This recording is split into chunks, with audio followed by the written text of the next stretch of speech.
اس کا گاڑی چلانا اسے عجیب لگ رہا تھا۔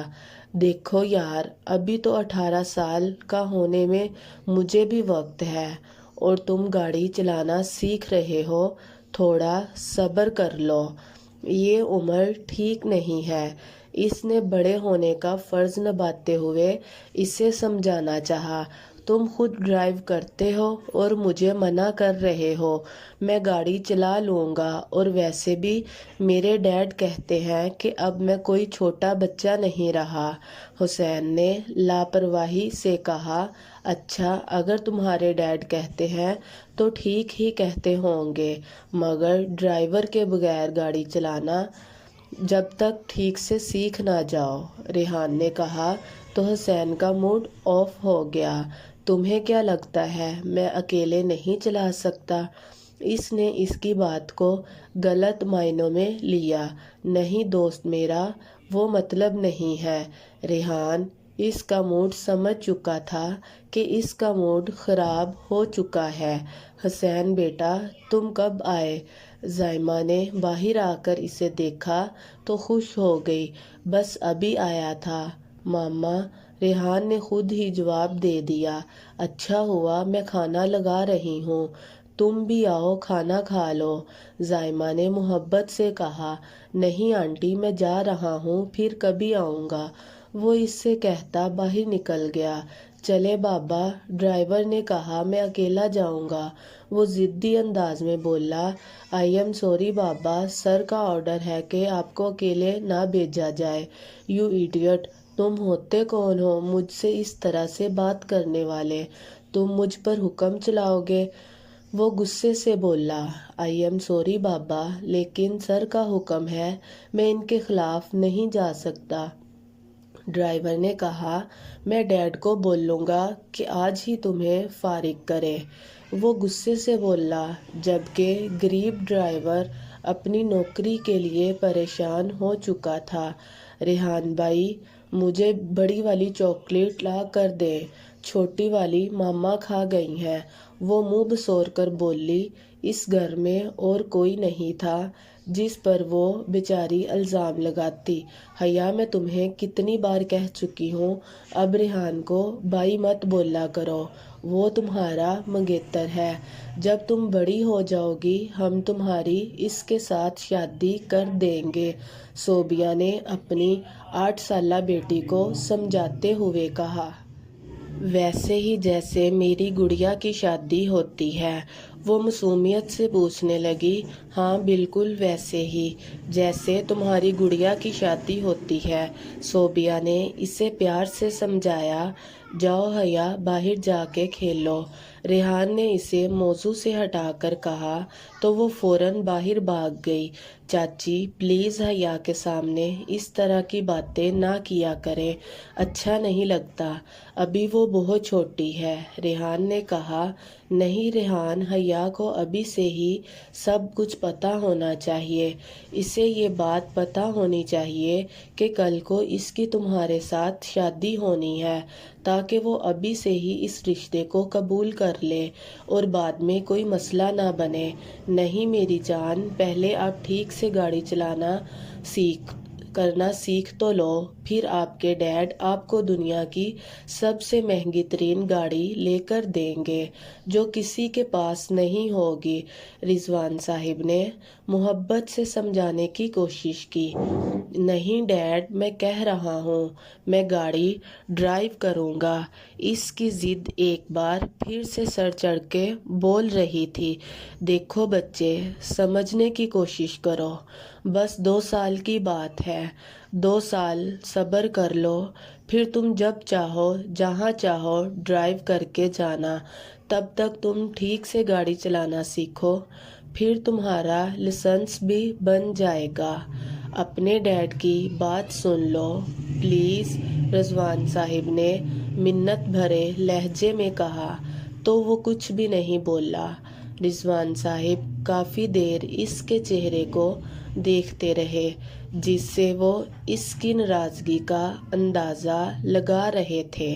وہ کافی دیر اسی طرح روٹھا ہوا ان کے قریب بیٹھا رہا، لیکن رضوان صاحب نے فیصلہ کر لیا تھا کہ وہ تب تک اسے گاڑی چلانے کی اجازت نہیں دیں گے جب تک وہ 18 سال کا نہ ہو جائے۔ حسین ان کے قریب سے اٹھ کر اندر چلا گیا، جس کا مطلب صاف تھا کہ وہ ان سے ناراض ہو چکا ہے۔ اس کی ناراضگی انہیں بے چین کر دیتی تھی۔ آپ اس کے ہر بات مان لیتے ہیں، اسی لیے اتنا ضدی ہوتا جا رہا ہے۔ آپ کو اس کی ہر ضد پوری نہیں کرنی چاہیے، ورنہ وہ آگے مزید۔ اب تم مجھے سکھاؤ گی کہ مجھے میرے بیٹے کی بات ماننی چاہیے یا نہیں۔ تم چاہتی ہو میرا بیٹا کوڑی کوڑی کی چیزوں کے لیے ترسے۔ وہ رضوان شاہ کا بیٹا ہے، اس کی ہر خواہش پوری ہوگی، اور خبردار جو تم نے اس پر روک ٹوک کرنے کی کوشش کی۔ ویسے بھی آج کل کافی شکایت لگا رہا ہے، وہ تمہاری حد میں رہو۔ تم میرے لیے اہم اس لیے ہو کیونکہ تم میرے بیٹے کی ماں ہو، یاد رکھنا، ورنہ ہمارے خاندان کی عورتوں کو کس طرح سے رکھا جاتا ہے تم بہت اچھے طریقے سے جانتی ہو۔ وہ غصے سے کہتے ہوئے باہر نکل گئے۔ زہرا جانتی تھی اگر 8 سال بعد بھی حسین کی صورت میں وہ ماں نہ بنتی تو ان کی زندگی زہرا کی کوئی اوقات نہ تھی۔ رات 11 بجے کا وقت تھا۔ ڈیڈ کتنی بار اس کے کمرے تک آ چکے تھے، لیکن ہر بار دروازہ لاک دیکھ کر واپس لوٹ جاتے۔ ان کی بے چینی اس سے چھپی ہوئی نہیں تھی۔ وہ ابھی تک اس کی ڈرائیو کرنے والی بات کو نہیں مانے تھے، اس لیے وہ ابھی اپنی ضد پر قائم تھا۔ 11 بجے کے قریب وہ اٹھا اور کمرے سے باہر آیا۔ اس کا ارادہ ڈیڈ کے کمرے کی طرف جانے کا تھا جب اس نے اپن خاندانی نوکری کو باہر جاتا دیکھا، جو اسے دیکھ کے اس کے قریب آ گیا۔ بابا اب سر سے ملنے جا رہے ہیں، ان کا بی پی بہت زیادہ ہائی ہو گیا ہے، وہ اپنی دوائیاں کھا کے سو چکے ہیں، نوکر نے بتایا اور اپنے سرونٹ کوارٹر کی طرف چلا گیا۔ ڈیڈ کے سونے کا سن کر وہ مسکرایا اور خاموشی سے گاڑی کی چابی نکال کر باہر آ گیا۔ اس نے ایک نظر واچ مین کو دیکھا جو مزے سے سو رہا تھا، اور اس کے قریب آیا اور بنا آواز پیدا کیے گیٹ کھول دیا، اور اتنی ہی خاموشی سے واپس آ کر گاڑی میں بیٹھا اور تیزی سے گاڑی سٹارٹ کر کے باہر نکل آیا۔ لیکن گاڑی کی آواز اس کی لائٹ سے واچ مین کی آنکھ کھل گئی۔ بابا رک جائیں، سر آپ کو اکیلے جانے کی اجازت نہیں دیں گے۔ وہ اس کے پیچھے بھاگتا ہوا آیا، لیکن جلد ہی اسے احساس ہو گیا کہ وہ اس کا مقابلہ نہیں کر سکتا، اسی لیے فوراً واپس آ کر رضوان کو جگانے لگا۔ گڑیا میری جان، اب سو جاؤ، آپ کے ماما بابا ابھی راستے میں ہیں، ان لوگوں کو آنے میں ابھی بہت وقت لگے گا، ماموں نے سمجھاتے ہوئے کہا۔ نہیں ماموں جانی، میں اپنے بیٹے کے ساتھ سوؤں گی، وہ معصومیت سے بولی۔ رضی کے باس کی شادی تھی جس میں وہ اپنی بیوی اور 2 جڑواں بیٹوں کے ساتھ گئے تھے۔ گڑیا کو نہ لے جانے کی وجہ اس کا بھیڑ سے ڈرنا تھا۔ ان کی 6 سالہ بیٹی کو زیادہ لوگوں سے خوف آتا تھا، جس کی وجہ سے ڈاکٹر نے اسے ایسی جگہوں پر جانے سے منع کیا تھا۔ وہ لوگ اسے اپنے ماموں کے پاس چھوڑ کر گئے تھے، اور اتنی رات ہو جانے کے باوجود بھی وہ ابھی تک واپس نہ آئے، اور گڑیا ابھی تک جاگ رہی تھی کیونکہ وہ اپنے بابا کے ساتھ سونے کی عادی تھی، جس کی وجہ سے اسے ابھی تک نیند نہیں آئی۔ ماموں اسے سلانے کی ناکام کوشش کر چکے تھے۔ رضی پلیز جلدی چلے نا، گڑیا ابھی تک انتظار کر رہی ہوگی، سائمہ نے پریشانی سے کہا۔ سائم اور دائم سو چکے تھے، اب انہیں اپنی بیٹی کی فکر تھی۔ پریشان مت ہو سائمہ، وہ سو گئی ہوگی، رضی نے سمجھایا۔ نہیں رضی، آپ جانتے ہیں نا وہ آپ کے بغیر نہیں سوتی، مجھے یقین ہے کہ وہ ابھی تک آپ کا انتظار کر رہی ہوگی۔ ایک تو آپ کے باس کی شادی کی پارٹی کتنی دیر تک چلتی ہے؟ سائمہ کو اب ان کے باس پر غصہ۔ ارے یار، یہ سب امیر لوگوں کے چونچلے ہیں اور ہم گھر ورکرز انکار بھی نہیں کر سکتے، آخر نوکری کا سوال ہے۔ رضی صاحب خود بھی آدھی رات تک چلنے والی پارٹیوں کو پسند نہیں کرتے تھے، لیکن وہ اپنی جاب کی وجہ سے مجبور تھے۔ انہوں نے گاڑی کی سپیڈ بڑھائی تاکہ جلدی سے جلدی اپنی لاڈلی تک پہنچ سکے۔ حسین گاڑی تو لے آیا، لیکن اسے سمجھ نہیں آ رہا تھا کہ وہ اب اسے روکے کیسے۔ وہ بہت کوشش کے باوجود بھی گاڑی روک نہیں پا رہا تھا، کبھی اس کی سپیڈ تیز ہو جاتی تو کبھی بالکل ہی سلو۔ اسے ٹھیک سے موڑ تک کاٹا نہیں جا رہا تھا۔ ڈیڈ ٹھیک کہتے ہیں، مجھے ابھی اکیلے گاڑی نہیں چلانی چاہیے۔ اب وہ اپنی غلطی پر پچھتا رہا تھا کہ اچانک ایک گاڑی اس کے سامنے آئی۔ بہت کوشش کے باوجود بھی وہ کنٹرول نہ کر سکا اور گاڑی سیدھی اس گاڑی سے ٹکرائی۔ ٹکرانے کی وجہ سے دوسری گاڑی کچھ فاصلے پر جا کر الٹ گئی، جبکہ اس کی گاڑی کچھ فاصلے پر جا کے رک گئی تھی۔ اس نے اپنی جان بچ جانے پر شکر ادا کیا اور اپنے کپڑے جھاڑتا گاڑی سے باہر نکلا جب اس کی نظر دوسری گاڑی پر پڑی جو سڑک کے بیچوں بیچ الٹی پڑی تھی اور سڑک خون سے لت پت تھی۔ حسین کے ہاتھ پیر کانپنے لگے جب اس کا دھیان اس عورت پر پڑا جو خون سے بری طرح سے لت پت زمین پر پڑی تھی اور اشارے سے اسے اپنے قریب لا رہی تھی، لیکن وہ بہت ڈر چکا تھا۔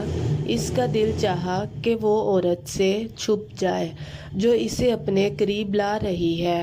عجیب سا درد تھا اس کی آنکھوں میں جس سے وہ چھپ نہیں پا رہا تھا۔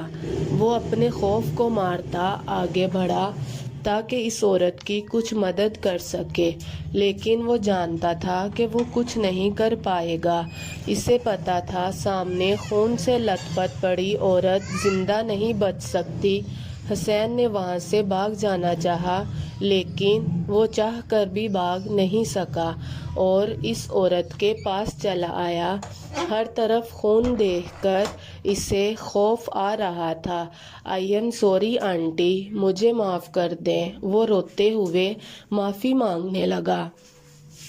میری بیٹی، شاید وہ عورت اس سے کچھ کہنا چاہتی تھی۔ میری بیٹی، وہ بس اتنا ہی بول پا رہی تھی۔ میری بیٹی کو سنبھالنا پلیز، وہ بہت چھوٹی ہے، وعدہ کرو۔ میری بیٹی کو۔ درد کی وجہ سے وہ بول نہیں پا رہی تھی۔ میری بیٹی کا خیال رکھو گے، وعدہ کرو، میری بیٹی کو سنبھال لو گے؟ آنٹی میں آپ سے وعدہ کرتا ہوں، پلیز مجھے معاف کر دیجیے، مجھ سے بہت بڑی غلطی ہو گئی، میں آپ کی بیٹی کو سنبھال لوں گا، پلیز آپ مجھے معاف کر دیں۔ وہ بری طرح سے رو رہا تھا۔ سائمہ نے اس کے سر پہ اپنا خون سے بھرا ہوا ہاتھ رکھا۔ آنٹی آئی ایم سوری، مجھ سے غلطی ہو گئی، مجھے معاف کر دیں، میں آئندہ ایسی غلطی کبھی نہیں کروں گا، پلیز مجھے معاف کر دیں، میں وعدہ کرتا ہوں کہ میں آپ کی بیٹی کا بہت خیال رکھوں گا، بس آپ مجھے معاف کر دیں۔ وہ روتے ہوئے بولا، معاف کیا، میں نے تمہیں معاف کیا، لیکن تم اپنا وعدہ مت بھولنا، وہ اس کا ہاتھ اپنے ہاتھ میں زور سے دباتے ہوئے بولی، جب اچانک ان کا ہاتھ بے جان ہو گیا اور اس کے سامنے ہی اس کی وجہ سے 4 لوگ مر گئے۔ اس کے ہاتھ بری طرح سے کانپ رہے تھے۔ یہ لوگ میری وجہ سے مر گئے، میں نے ان سب کو مار دیا، میں قاتل ہوں، میں ان لوگوں کا قاتل ہوں، میرے ہاتھوں ان لوگوں کا قتل ہوا ہے۔ وہ اپنے ہاتھوں کو دیکھتے ہوئے روئے جا رہا تھا جب رضوان جلدی سے گاڑی سے نکلے اور اس کے پاس آئے۔ ڈیڈ، میں نے مار دیا، ڈیڈ میں قاتل ہوں، میں نے ان لوگوں کو مار دیا۔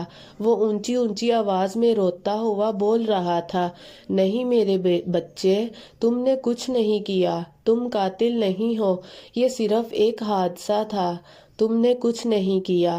وہ اسے اپنے سینے سے لگائے بول رہے تھے، چلو یہاں سے، ہمیں زیادہ دیر یہاں نہیں رکنا چاہیے۔ وہ اسے زبردستی اپنے ساتھ گاڑی میں بٹھاتے ہوئے بولے، دیکھو اختر، سب کچھ سنبھال لو اور حسین کا نام کہیں نہیں آنا چاہیے، کہیں بھی نہیں، جتنا پیسہ لگتا ہے لگا دو، لیکن میرے بیٹے کا نام کہیں بھی نہیں آنا چاہیے۔ وہ اپنے خاندانی نوکر سے بولے، فکر نہ کریں سر، بابا کو ہسپتال لے کے جائیں، میں سب سنبھال لوں گا۔ اختر نے کہا، سر گاڑی میں 4 لوگ تھے، 2 13 سالہ بچے تھے اور ایک شادی شدہ جوڑا تھا۔ ایکسیڈنٹ آپ کے بیٹے نے ہی کیا ہے، اس وقت گاڑی میں صرف آپ کا بیٹا تھا۔ اس جگہ رہنے والے آدمی نے ہمیں بیان بھی دیا ہے کہ یہ ایکسیڈنٹ آپ کے بیٹے نے کیا ہے۔ سر، کم از کم سزا ہوئی تو 10 سال کی قید تو ضرور ہوگی، لیکن اگر آپ چاہیں تو وہ بچ سکتا ہے۔ ان کے سامنے بیٹھا AIP اپنی اوقات دکھا رہا تھا، اپنی بکواس بند کرو اور قیمت بتاؤ مجھے، اپنے بیٹے کے لیے کوئی بھی قیمت چکانے کے لیے تیار ہوں، لیکن میرے بیٹے کو کچھ نہیں ہونا چاہیے، میرے بیٹے کا نام کہیں نہیں آنا چاہیے۔ رضوان صاحب 3 دن سے پریشان تھے۔ حسین سے غلطی ہوئی تھی، یہ ان کا نظریہ تھا، لیکن انہوں نے یہ دیکھنے کی غلطی نہیں کی۔ اس کی غلطی کی وجہ سے 4 جانیں جا چکی تھی۔ انہیں فکر تھی تو صرف اپنے بیٹے کی تھی، جو 3 دن سے میڈیسن کے زیر اثر تھا۔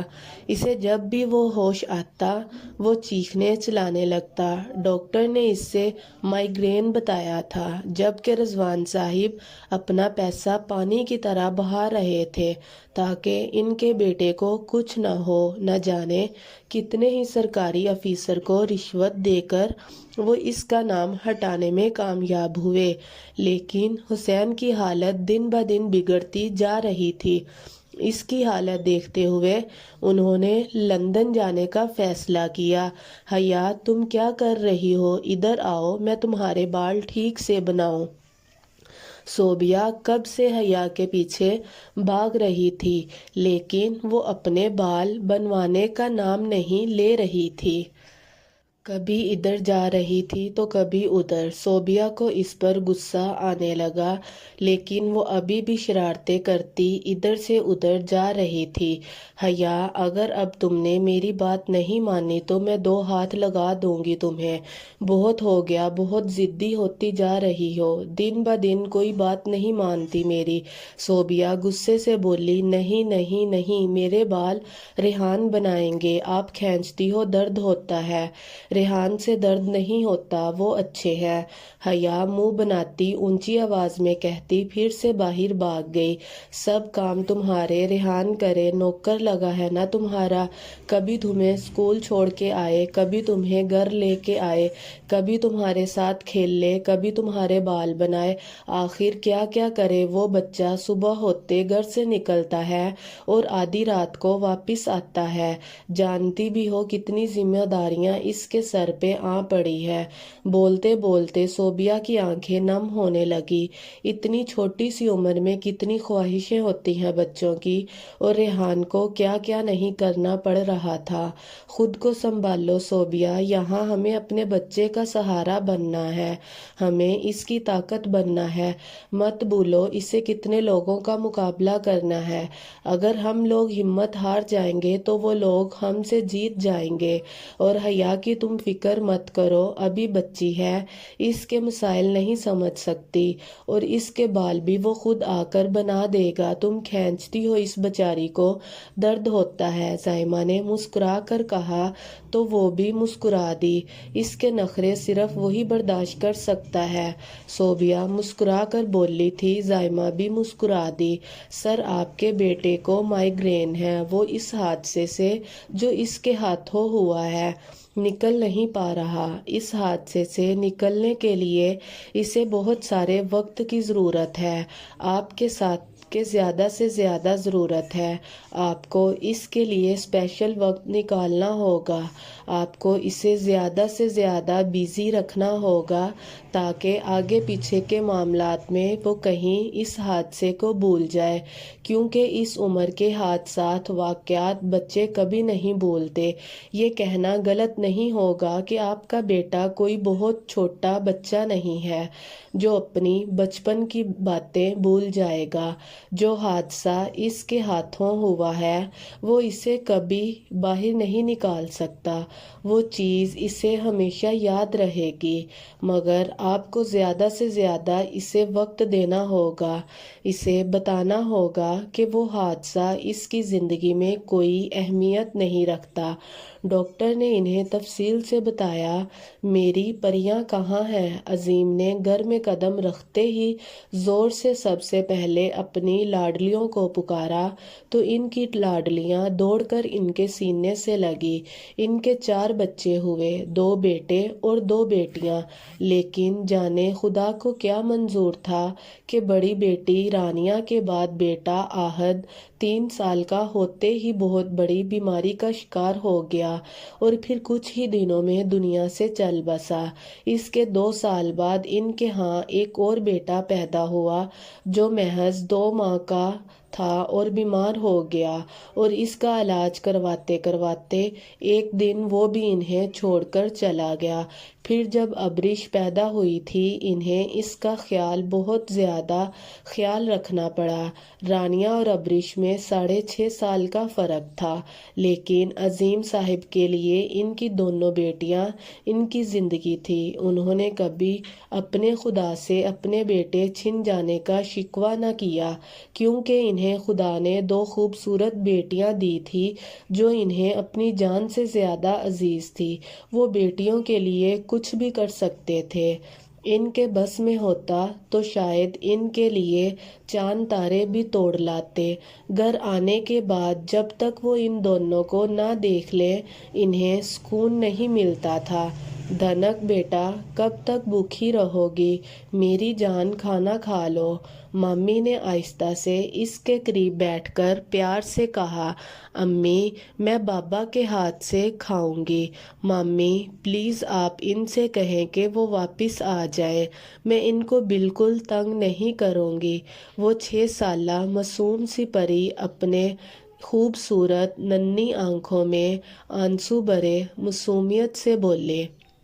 مامی وہ بیسٹ جس نے ماما، بابا اور بھائی کو مار ڈالا، میں بڑی ہو کر اسے ماروں گی، میں اسے نہیں چھوڑوں گی۔ میں جب بڑی ہو جاؤں گی نائب، میں اس سے پوچھوں گی کہ میرے ماما بابا نے اس کا کیا بگاڑا تھا کہ اس نے میرے بھائیوں کو بھی مار ڈالا۔ وہ روتے ہوئے مامی کے گلے لگ کر دھیرے دھیرے بول رہی تھی۔ سب رشتہ داروں نے دھنک کو چھوڑ دیا تھا، کوئی اس کا اپنا نہیں۔ اس کی اپنی شادی ابھی 3 ماہ پہلے ہوئی تھی۔ زینب نے سوچ لیا تھا وہ اس معصوم کو ماں کی محبت دے گی اور اسے کبھی مطلبی لوگوں پر یقین نہیں کرنے دے گی۔ ہائے کیا ملا ایک معصوم بچی کا سب کچھ چھین کر، کس کے سہارے جیے گی معصوم؟ ہائے بھائی بھی مار ڈالے ظالم نے۔ زینب کی ماں صبح سے ان کے گھر آئی ہوئی تھی اور اپنی آنکھوں سے جھوٹے آنسو بہا رہی تھی۔ اماں جی یہ میرے سہارے جیے گی، میں پالوں گا اس کو۔ ماں باپ مر گئے ہیں لیکن ماموں ابھی زندہ ہے، اس کا ماموں اسے پالے گا۔ یاسر نے فوراً کہا، ہائے ہائے یہ کیا کہہ رہے ہو بیٹا، ابھی ابھی تو تمہاری اپنی شادی ہوئی ہے، کل کو تمہارے بچے بھی ہوں گے، اور ویسے بھی لڑکی ذات ہے، کیسے سنبھالو گے اکیلے؟ اماں بھی نے کہا، اکیلے کیوں سنبھال لوں گا، آپ کی بیٹی سنبھالے گی اسے، اور جہاں تک میرے اپنے بچوں کا سوال ہے تو اب سے ہماری بچی دھنک ہی ہے، ہمیں اور بچوں کی ضرورت نہیں۔ اس نے اونچی آواز میں کہا، گویا کچن میں کام کرتی بیوی کو سنایا تھا، اور اٹھ کر باہر نکل گیا۔ ماں بی کی تو آنکھیں باہر کو نکل آئیں، وہ اسے باہر جاتا دیکھ کر فوراً اپنی آنکھیں صاف کرتی کچن میں آئی۔ یہ فیصلہ تجھ سے پوچھ کر کیا گیا ہے؟ وہ اپنی بیٹی کے سر پر سوال پوچھنے لگی۔ جی اماں جی، ہم دونوں نے مل کر یہ فیصلہ کیا ہے، اب دھنک ہی ہماری بیٹی ہے، وہ اور ہمیں اور بچوں کی ضرورت نہیں ہے، ہم اپنی دھنک کو ماں باپ کا پیار دیں گے۔ زینب نے کہا، تو اماں کا دل چاہا کہ اپنی بیٹی کی جان نکال دے، جس کی ابھی 3 ماہ پہلے ہی شادی کی تھی۔ اماں دھنک میری بیٹی ہے اور یاسر میرے شوہر ہیں، اور شوہر کے حکم کے خلاف جا کر بھی تو میں جہنم ہی کماؤں گی، اور دھنک کو پال کر اسے اچھی تربیت دے کر اس کی ماں بن کر بھی میں جنت کما سکتی ہوں۔ خدا کے لیے میرے ذہن میں یہ فطور نہ ڈالیں، اللہ کا فیصلہ ہے کہ وہ مجھے دھنک کی ماں بنا رہا ہے، اور مجھے یہ فیصلہ منظور ہے۔ ڈیڈی، میں نے ان آنٹی سے وعدہ کیا ہے کہ میں ان کی بیٹی کا خیال رکھوں گا، ہم پاکستان نہیں چھوڑ سکتے، پلیز سمجھنے کی کوشش کریں، میں ان آنٹی سے کیا ہوا وعدہ نہیں بھول سکتا، میں ان کی بیٹی کا خیال رکھوں گا، اسے کسی چیز کی کمی نہیں ہونے دوں گا، پلیز پاکستان واپس چلیں، مجھے اس لڑکی کو ڈھونڈنا ہے۔ حسین اپنے سر درد کو اگنور کیے مسلسل بول رہا تھا، بیٹا تمہیں ریسٹ کی ضرورت ہے اس وقت، اور تم فکر مت کرو، میں ڈھونڈوں گا اس بچی کو، تمہیں آرام کی ضرورت ہے ورنہ تمہارا درد اور بڑھ جائے گا۔ میں خود جاؤں گا پاکستان، اس لڑکی کا پتہ کر کے اسے ڈھونڈ کر یہاں لے کے آؤں گا تمہارے پاس، رضوان نے سمجھاتے ہوئے کہا۔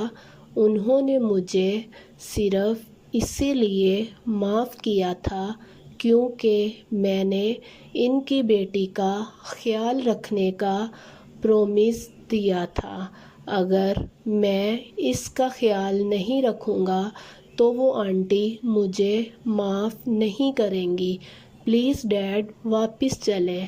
وہ رضوان صاحب کی منتیں کرنے لگا، دیکھو بیٹا، میں اس لڑکی کو ڈھونڈوں گا، اسے یہاں لے آؤں گا تمہارے پاس، تم اس کا بہت سارا خیال رکھنا، لیکن فی الحال تمہیں آرام کی ضرورت ہے، پلیز میری بات سمجھنے کی کوشش کرو۔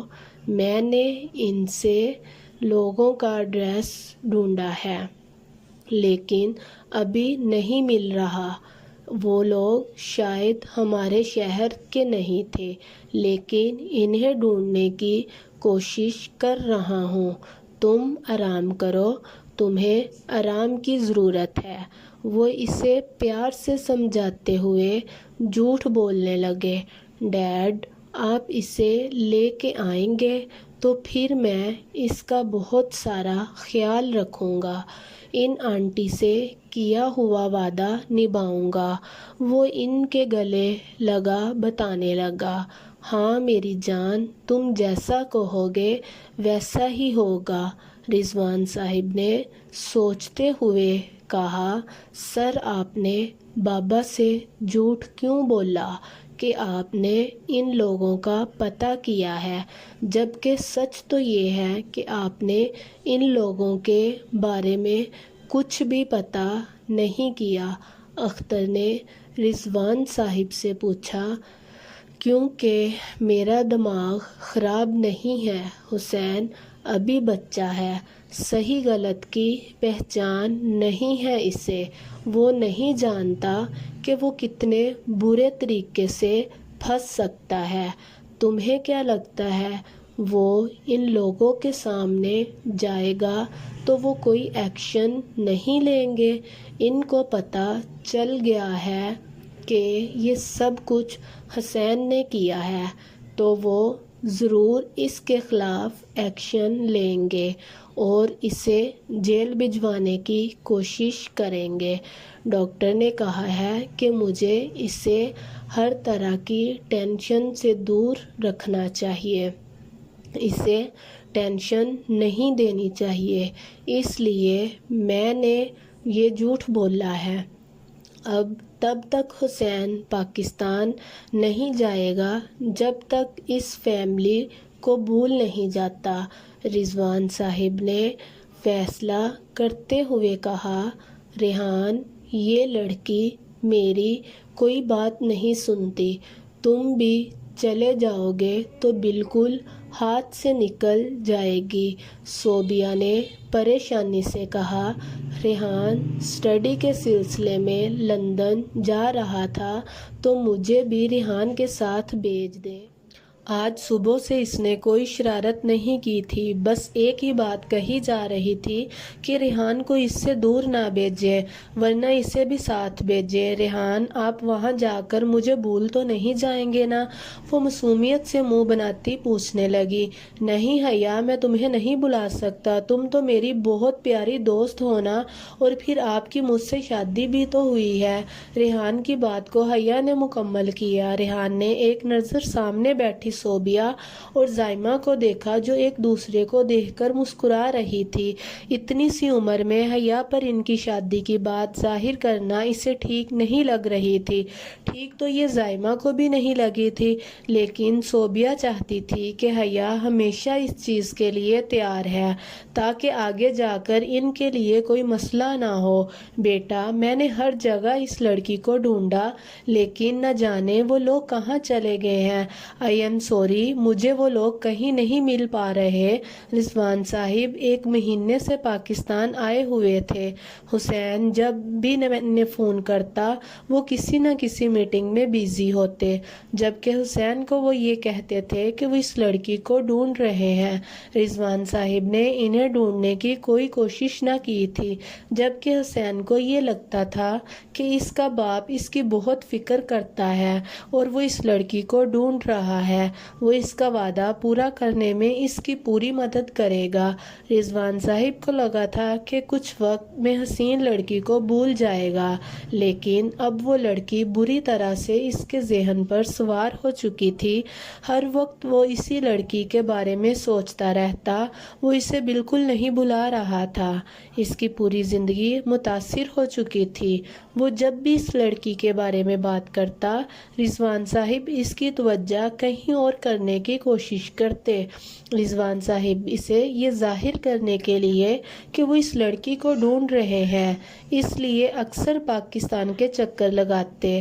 وہ صرف ایک ایکسیڈنٹ، حسین تم اس کو کیوں اپنے ذہن پر سوار کر رہے ہو؟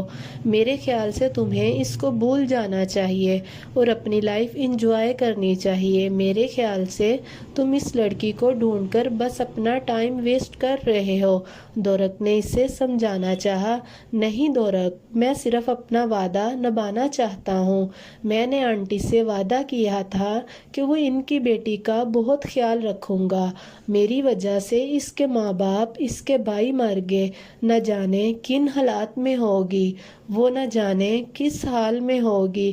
کاش ڈیڈ اسے ڈھونڈ لے۔ اس کی آخری امید اس کا باپ تھا۔ عظیم ابھی ابھی گھر میں داخل ہوئے، سامنے کوئی نہیں تھا۔ پڑوس سے دودھ والے کا لڑکا دودھ لیے دروازے پر کھڑا تھا۔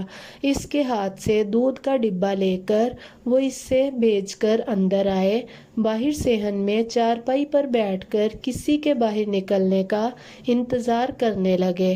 5-10 منٹ انتظار کرنے کے بعد بھی جب کوئی نہ آیا تو انہیں غصہ آنے لگا، گھر میں کوئی ہے، یہ سب کے سب مر گئے ہیں۔ وہ غصے سے اندر کی طرف دیکھتے ہوئے بولے تو نجمہ بیگم بھاگتی ہوئی باہر آئی۔ پورا کا پورا دروازہ کھلا ہے۔ محلے کا لڑکا نہ جانے کتنی دیر سے دروازے پر کھڑا تھا۔ کہا تھا بذات عورت شرم حیا بیچ کھائی ہے۔ کیا خیر، وہ تو 4 سال پہلے ہی ختم ہو گئی تھی۔ کہاں ہے تیری بیٹی؟ بلا اسے کچھ کھانے کے لیے لا کر دے گی یا وہ بھی میں باہر سے کھا کر آیا کروں؟ وہ غصے سے داڑتے ہوئے بولے، جی ابو جی، میں بس کھانا لگا رہی ہوں۔ ابریش جلدی جلدی ہاتھ چلاتی کچن سے برتن اٹھاتی دسترخوان پر لگا رہی تھی، کیونکہ اپنے باپ کے غصے سے وہ اچھی طرح سے واقف تھی۔ ایک وقت تھا جب ان کا باپ ان کے نخرے اٹھاتا نہیں تھکتا تھا، ان پر اپنی جان لوٹاتا تھا، لیکن آج وہ ان سے اتنی ہی نفرت کرتا تھا۔ ایک مرد کسی کے سامنے نہیں جھکتا، وہ کسی سے مقابلہ کر سکتا ہے لیکن اپنی اولاد سے نہیں، وہ بھی تب جب اولاد ایک بیٹی ہو۔ بیٹیاں بوجھ نہیں ہوتی، لیکن جب ان کی وجہ سے باپ کسی کے سامنے نظر نہ اٹھا پائے تو بیٹیاں بوجھ بن جاتی ہیں۔ رانیہ بھی اپنے باپ کے لیے ایک ایسا ہی بوجھ ثابت ہوئی تھی۔ آج اس کی وجہ سے اس کا باپ کسی کے سامنے نظر اٹھانے کے قابل نہ رہا تھا، اس لیے تو ابریش بھی اپنے باپ پر بوجھ بن گئی تھی۔ وہ جلد از جلد اس کی شادی کر کے اسے رخصت کرنا چاہتا تھا، لیکن بھاگی ہوئی لڑکی کی بہن سے بھلا کون شادی کرتا؟ ابریش اس کے سارے معاملے میں بے گناہ تھی، لیکن پھر بھی اپنے باپ سے نظر اٹھا کر بات نہیں کر سکتی تھی۔ وہ اپنے باپ کی نگاہوں میں اپنے لیے بے اعتباری نہیں دیکھ سکتی تھی۔ اسے خود سے نفرت ہوتی تھی، اپنی بیٹی ہونے پر افسوس ہوتا تھا۔ وہ باپ جو سر اٹھا کر کہتا تھا کہ اگر اللہ نے مجھے بیٹے نہیں دیے تو کیا ہوا، میری بیٹیاں میرا غرور ہے۔ اب وہ غرور ٹوٹ چکا تھا، وہ غرور توڑ چکی تھی ہمیشہ کے لیے۔ اب اس کا باپ سر اٹھا کر نہیں، سر جھکا کر چلتا تھا اور لوگوں کے بیچ کھڑا ہونے سے ڈرتا تھا۔ ابریش نے خود سے وعدہ کیا تھا کہ وہ اپنے باپ کا سر نہیں جھکنے دے گی، کبھی وہ غلطی نہیں کرے گی تو اس کی بہن نے کی۔ اس کا باپ صبح سے دکان پر لگا تھا، وہ جانتی تھی کہ اس وقت وہ بہت بھوکا ہوگا۔ اس نے جلدی جلدی کھانا دسترخوان پر لگایا اور اسے بلایا۔ کھانا لگا کر وہ اپنے کمرے میں آ گئی تھی کیونکہ اسے پڑھنا تھا۔ کل کالج میں بہت ضروری ٹیسٹ تھا جس کے لیے اسے بہت ساری محنت درکار تھی۔ اس کے باپ نے کہا تھا کہ اب آگے کی پڑھائی کا خرچہ وہ نہیں اٹھائے گا، جلد سے جلد اسے رخصت کرو، لیکن وہ جانتی تھی کہ اتنی جلدی اس کی شادی ہرگز ممکن نہیں ہے۔ وہ جتنا ہو سکے اتنا پڑھنے کی کوشش کر رہی تھی۔ اس کے باپ نے اس کا خرچہ اٹھانے سے انکار کر لیا تھا، اس لیے وہ زیادہ محنت کر رہی تھی کہ وہ پوزیشن حاصل کر سکے تاکہ اسے اسکالرشپ مل جائے جس کی بنا پر گورنمنٹ اس کی پڑھائی کا خرچہ اٹھائے گی۔ وہ دن رات ایک کر رہی تھی کیونکہ وہ کچھ بننا چاہتی تھی۔ جو آنکھیں رانیہ جھکا کر گئی تھی، ان آنکھوں میں ایک بار پھر سے غرور دیکھنا چاہتی تھی، ان آنکھوں میں اپنے لیے محبت دیکھنا چاہتی تھی۔ یہ کوئی وقت ہے گھر آنے کا؟ میں نے 4 بجے سے پہلے تمہیں گھر واپس آنے کے لیے کہا تھا۔ ماموں غصے سے کھڑے اسے گور رہے تھے، جبکہ وہ نظریں جھکائے اپنے ہاتھ دیکھ رہی تھی، جیسے سب کچھ ان کی وجہ سے ہوا ہو۔ آج اس کی سہیلی کی سالگرہ تھی جس کی بڑی مشکل سے اجازت ملی تھی۔ اس کی سہیلی کے گھر ایک بہت بڑا درخت تھا جس پر ان لوگوں نے بچوں کے لیے جھولا لگایا تھا۔ دنک تو جھولے کی دیوانی تھی، جاتے ہی اس جھولے پر چڑھ گئی، نہ پھر سالگرہ کا ہوش رہا اور نہ ہی گھر واپس آنے کا۔ اب شام 6 بجے سہیلی نے زبردستی اسے گھر بھیجا تو ماموں گھر پر اس کا انتظار کر رہے تھے۔ ٹیسٹ شروع ہونے والے ہیں، اس کے ذرا سا ہوش ہو، اسے اگر فیل ہو گئی تو تمہارے ٹیچرز تمہیں ایگزامز میں نہیں بیٹھنے دیں گے۔ دھنک ماموں نے اسے ڈرانا چاہا۔ نہیں ماموں جانی، ایسا کچھ نہیں ہوتا، وہ تو بس ڈرانے کے لیے ایسا کہتے ہیں، ہمیں کوئی نہیں روک سکتا، آپ پریشان نہ ہوں۔ دھنک نے جلدی سے کہا، گویا وہ بیکار میں ہی پریشان ہو رہے تھے۔ ماموں نے گھور کے دیکھا، بیٹا جی بیٹھنے کے لیے کچھ آنا بھی تو چاہیے، مجھے یقین ہے اس سال تم پاس نہیں ہوگی۔ گڑیا میں ہاتھ جوڑتا ہوں، کم از کم 12 جماعتیں تو پاس کر لو، کیا کہیں گے دنیا والے کہ بانجی کو 4 جماعتیں تک نہ پڑھا سکا۔ ماموں نے پریشانی سے کہا، کوئی کہہ کر تو دکھائے، پوری 12 جماعتیں پڑھی ہیں میں نے، وہ بھی نرسری پریپ الگ سے۔ اس نے فوراً جواب دیا تو یاسر ماموں نے اپنا ماتھا پیٹ لیا۔ آپ رہنے دے یاسر، آج میں اس سے بات کرتی ہوں، مجال ہے جو یہ بات سن لے، یہ لڑکی کو ہر وقت مستیاں سوجتی ہیں، آج تو میں اسے بتاؤں گی، آج یہ میرے ہاتھوں سے بچے گی نہیں۔ زینب ہاتھ میں جھاڑو لیے غصے سے بولی تو دھنک ڈر کر پیچھے ہٹی۔ یاسر ماموں نے دونوں کی اداکاری پر دل کھول کر تالی مارتے ہوئے نے داد دی، کیا لگتا ہے تم دونوں کو تم دونوں کی ڈرامے بازیاں سمجھ نہیں آتی؟ مجھے سب پتہ ہے، مجھے سبق سکھاؤں گی، علاج کروں گی، یہ علاج ہوگا تمہارا۔ ماموں نے اس کی نئی سموسہ شلوار اور قمیض کی طرف اشارہ کیا جو کل رات زینب بیٹھی سی رہی تھی، کیونکہ آج اس کی سہیلی کی پارٹی تھی جہاں پر وہ یہ پہن کر جانے والی تھی۔ مامی نے بھی نظریں جھکا لی۔ ماموں 2-3 منٹ مزید باتیں سنا کر باہر چلے گئے۔ دھنک اور زینب دونوں سر جوڑ کر بیٹھ گئی۔ مامی جانی، آج مجھے میٹھے چاول کھلائیں، میں صبح ابرش کے لیے بھی لے کے جاؤں گی۔ دھنک نے زینب کی گود میں سر رکھتے ہوئے فرمائش کی، میری گڑیا کو چاول کھانے ہیں، ٹھیک ہے، جا جلدی سے جا کے ماموں کی دکان سے لے آ، چاول کم ہے، تب تک میں باقی چیزیں نکالتی ہوں۔ وہ اسے لاڈ سے کہتے ہوئے اٹھنے لگی۔ نہیں میں نہیں جاؤں گی، ماموں جانی کی دکان پر دیکھا نہیں آپ نے کس طرح سے غصہ نکال کر گئے ہیں، یہ نہ ہو کہ وہاں مجھے کسی بوری میں ڈال کر الٹا لٹکا دیں، آپ خود جائیں۔ وہ منہ بناتی تیزی سے بولی تو زینب مسکراتے ہوئے خود ہی اٹھ کر چاول لینے کے لیے گئی۔ کیا وسیم بابا، آپ بھی حد کرتے ہیں، آج پہلا دن تھا میرا یونی کا اور آپ نے لیٹ کروا دیا۔ حیا نے منہ بناتے ہوئے کہا، ارے حیا بیٹی، میں نے کیا کیا ہے، تیار ہونے میں تو آپ نے 3 گھنٹے لگا دیے، میں تو صبح سے آپ کا انتظار کر رہا تھا باہر گاڑی میں۔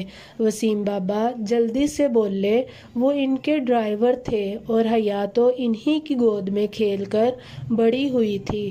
بس ٹھیک ہے، مجھے پتا ہے آپ سب لوگ نا ماما کی ٹیم میں شامل ہو چکے ہیں، اب تو آپ لوگ میرے ہر کام میں کیڑے نکال لیں گے۔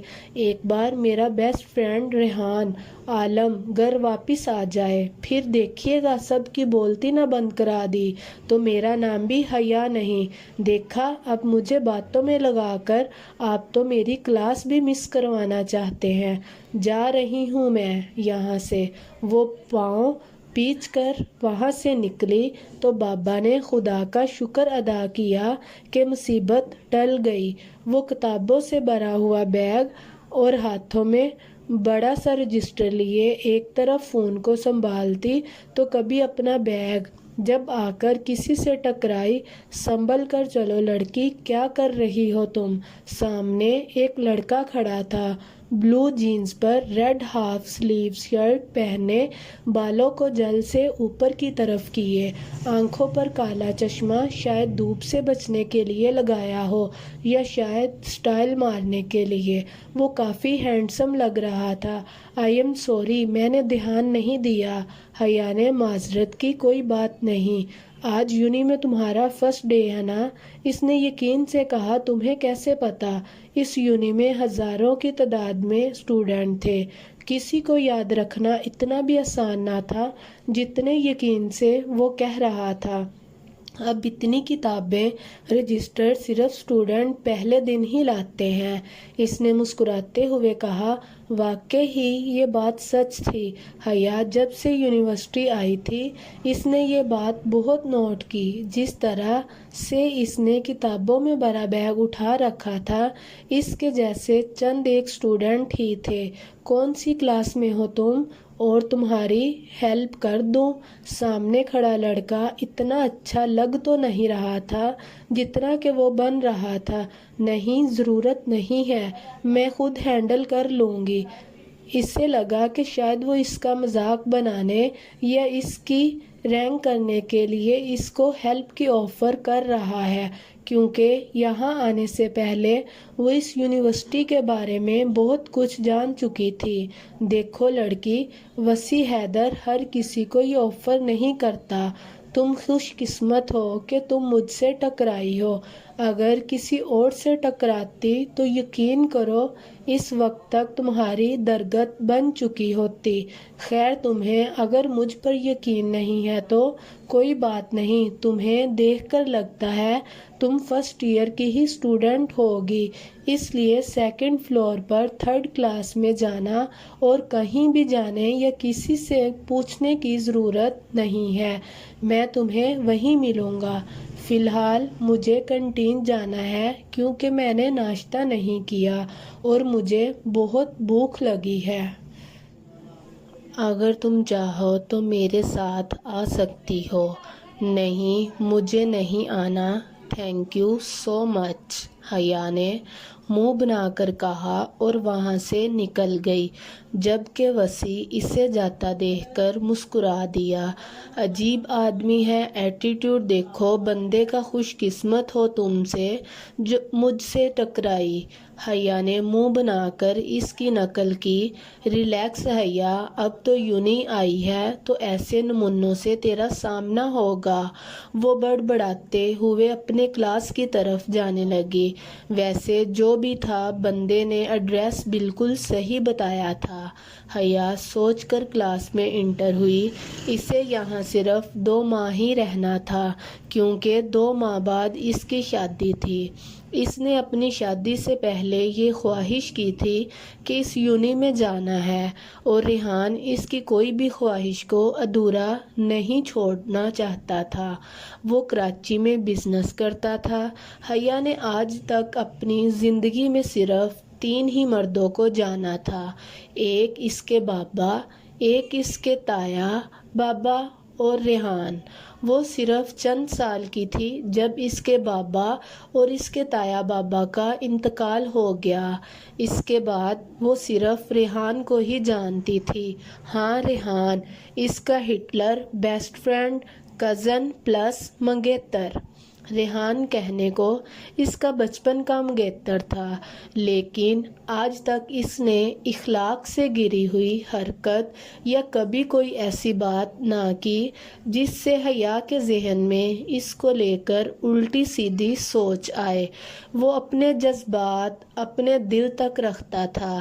ایک تھی حیا میڈم جو پیار، محبت، عشق، ان سب چیزوں سے تھی کوسوں دور، لیکن اپنی شادی کے بارے میں وہ بچپن ہی سے جانتی تھی۔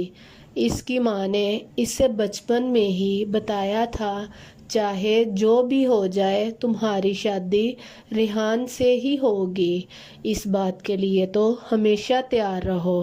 اس کی ماما اسے کبھی بھی فلمیں، ڈرامے، ناول نہ پڑھنے دیتی۔ بچپن سے ہی وہ لڑکیوں کے اسکول پڑھی اور پھر لڑکیوں کے ہی کالج میں۔ ایسا پہلی بار ہوا تھا کہ اس نے کو ایجوکیشن یونیورسٹی میں ایڈمیشن لیا، وہ بھی صرف 2 ماہ کے لیے، اور پھر ریحان کا کہنا تھا کہ اسے اپنی پڑھائی جاری رکھنی ہے کیونکہ اس کے بعد تو اس کی شادی ہونے والی تھی، جبکہ اس کا کوئی ارادہ نہ تھا وہ تو بس یونی دیکھنے کے لیے یہاں آنا چاہتی تھی۔ اس نے اپنی اکلوتی سہیلی سے یونی کے بارے میں بہت کچھ سنا تھا۔ اس کے بعد اس کے دل میں یہ شوق پیدا ہو گیا کہ وہ بھی یونی میں جائے گی۔ اس نے 2 لیکچر لیے، پھر خاصی بور ہو کر کنٹین میں آ گئی۔ عجیب یونی تھی، ابھی تک کسی لڑکی نے اس سے سیدھے منہ بات نہ کی تھی۔ یہ کیا بات ہوئی، ابھی تک میری کوئی سہیلی نہیں بنی۔ خیر، مجھے کیا ضرورت تھی کہ میں یہاں اپنی فرینڈ بنانے کی۔ میں نے تو ویسے بھی 2 ماہ بعد کراچی کی بڑی والی یونی میں ایڈمیشن لینا ہے۔ سنو لڑکی، کسی نے بھی تنگ کیا تو مجھے بتانا، کسی سے ڈرنے یا گھبرانے کی ضرورت نہیں ہے۔ وسیع اس کے ٹیبل پر آ کر بیٹھا اور شروع ہو گیا۔ ایکسکیوز می، میں نے آپ کی ہیلپ مانگی؟ آپ ہر تھوڑی دیر بعد مجھے تنگ کرنے آ جاتے ہیں۔ میں نے کہا مجھے آپ کی فرینڈ شپ کی ضرورت نہیں ہے۔ پلیز مہربانی فرما کر آپ یہاں سے جا سکتے ہیں۔ حیا صبح سے اسے برداشت کر رہی تھی، اب اس کے صبر کا پیمانہ لبریز ہو گیا۔ خیر چھوڑو، یہ میرا نمبر ہے، مجھے پتہ ہے تو میں لیکچر سمجھ نہیں آیا۔ اگر میری ہیلپ کی ضرورت ہو تو مجھے کال کر لینا۔ اپنا نمبر اس کے بیگ میں رکھ کر وہ چلا گیا، جبکہ حیا حیرت سے منہ کھولے اسے جاتے ہوئے دیکھ رہی تھی۔ یہ کیا بات ہوئی کہ زبردستی کا میرا دوست بننے کی کوشش کر رہا ہے؟ حد ہی ہو گئی۔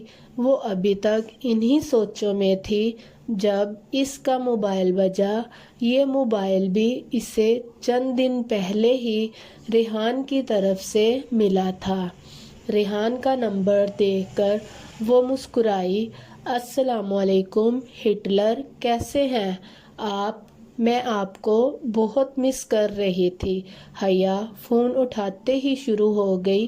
میں ٹھیک ہوں، تم سناؤ، کیسا گزر رہا ہے تمہارا یونی کا پہلا دن؟ ریحان نے مسکراتے ہوئے پوچھا۔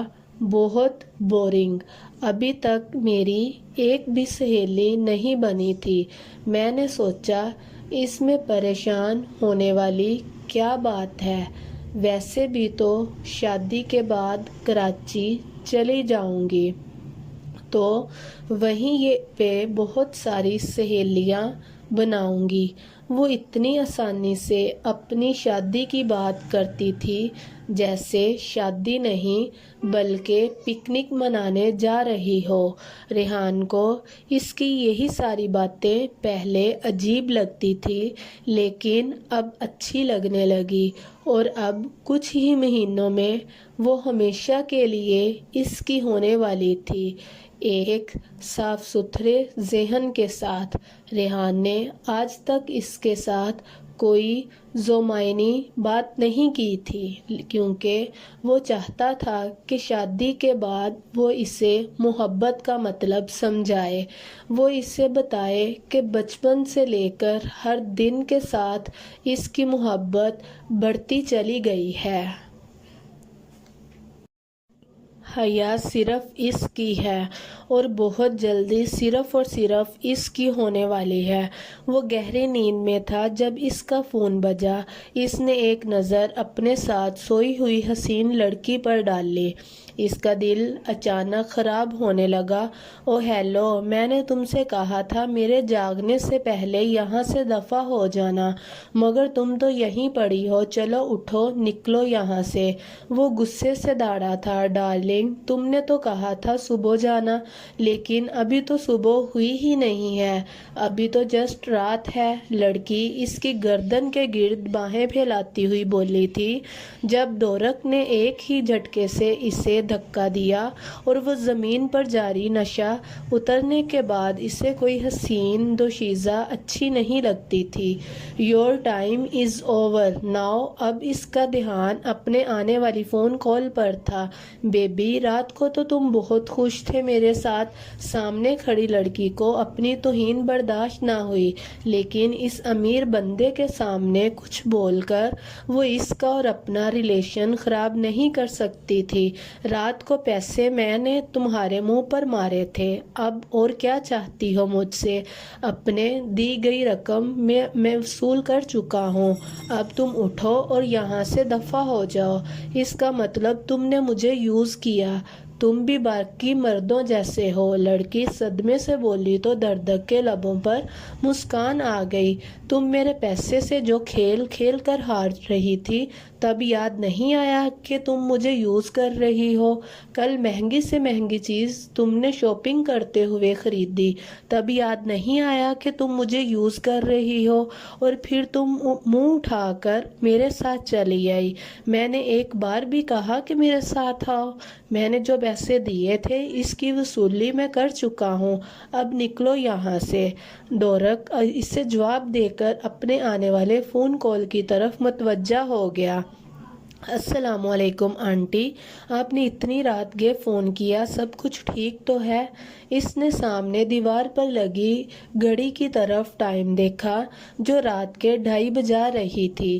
وعلیکم السلام بیٹا، تمہارے انکل کی طبیعت ٹھیک نہیں ہے، میں بڑی مشکل سے انہیں ہسپتال تک لے کے آئی ہوں، پلیز تم جلدی سے آ جاؤ، مجھے کچھ سمجھ نہیں آ رہا۔ زہرا آنٹی کی گھبرائی ہوئی آواز اس کے کانوں میں پڑی تو وہ بے چین ہو گیا۔ آنٹی فکر نہ کریں، میں بس 2 منٹ میں وہاں پہنچ رہا ہوں۔ وہ جلدی سے اپنے جسم پر شرٹ چڑھاتے ہوئے باہر کی طرف بھاگا، جبکہ وہ لڑکی کھڑی اسے اس طرح سے جاتے ہوئے دیکھتی رہی۔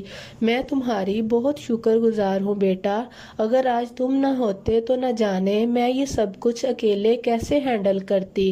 زہرا نے دورک سے کہا، دیکھیں آنٹی، یا تو آپ مجھے تھینک یو نہ کہیں یا پھر بیٹا نہ کہیں، کیونکہ بیٹے کو تھینک یو نہیں کہتے۔ اس دنیا کے کچھ رولز ہیں، آپ کو وہ رولز فالو کرنے چاہیے۔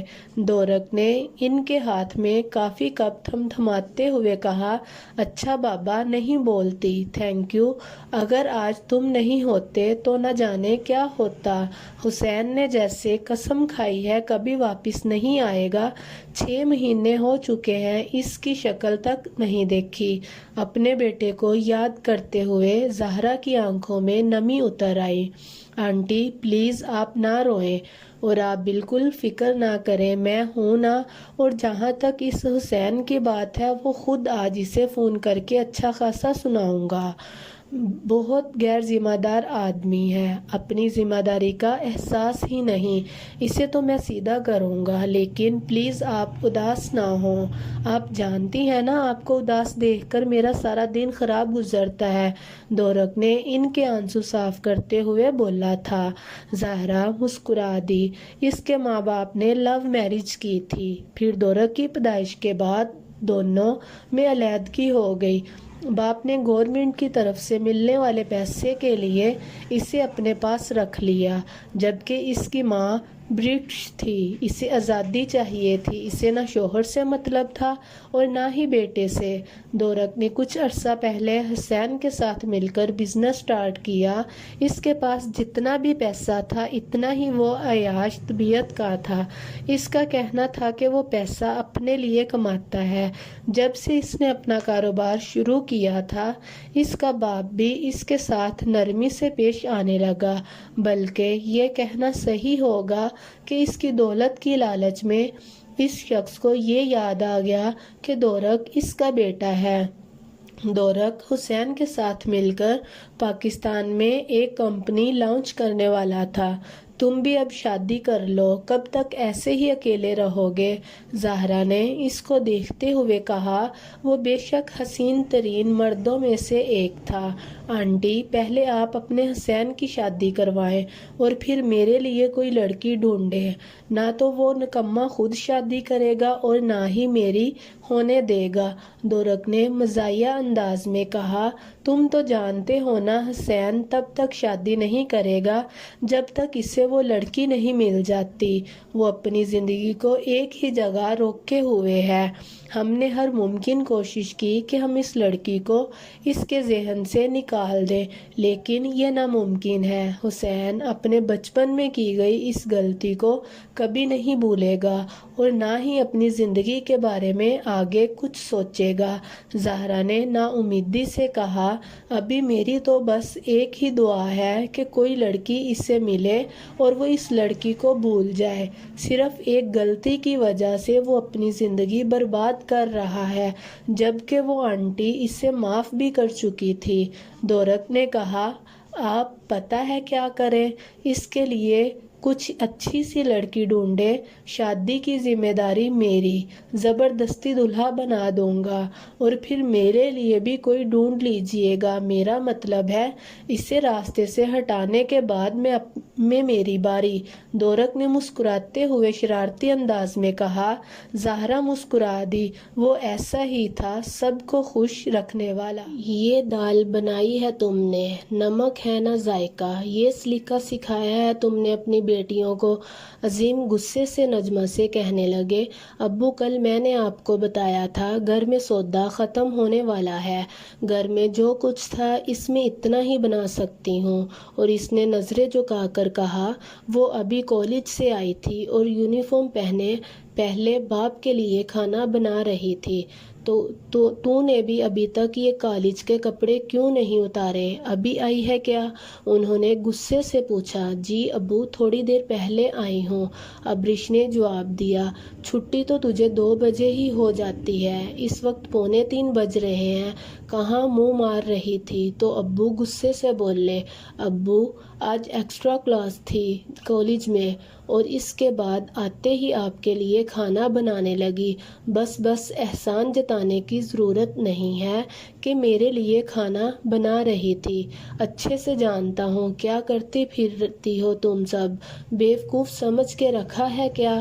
ایک بات کان کھول کر سن لے ابریش، اگر تو نے بھی اپنی بہن کی طرح منہ کالا کرنا ہے تو مجھے پہلے ہی بتا دے تاکہ میں زہر کھا کے مر جاؤں، کیونکہ یہ ذلت میں پھر سے برداشت نہیں کر سکتا۔ ابو، وہ غصے سے بولے تو ابریش تڑپ اٹھی۔ ابو، یہ کیسی باتیں کر رہے ہیں؟ وہ ان کے قدموں میں بیٹھی روتے ہوئے بولی، جبکہ وہ اسے دیکھے بنا کھانا چھوڑے باہر نکل گئے۔ ایک بار اگر اعتبار ٹوٹ جائے تو دنیا کی کوئی طاقت اسے واپس نہیں جوڑ سکتی۔ اس دنیا میں سب سے مشکل کام اعتبار کا پودا لگانا اور اسے پروان چڑھانا ہے۔ اگر اس پودے کو بے اعتباری کی دھوپ لگ جائے تو وہ دوبارہ کبھی ہرا بھرا نہیں ہو سکتا، وہ ہمیشہ کے لیے مرجھا جاتا ہے۔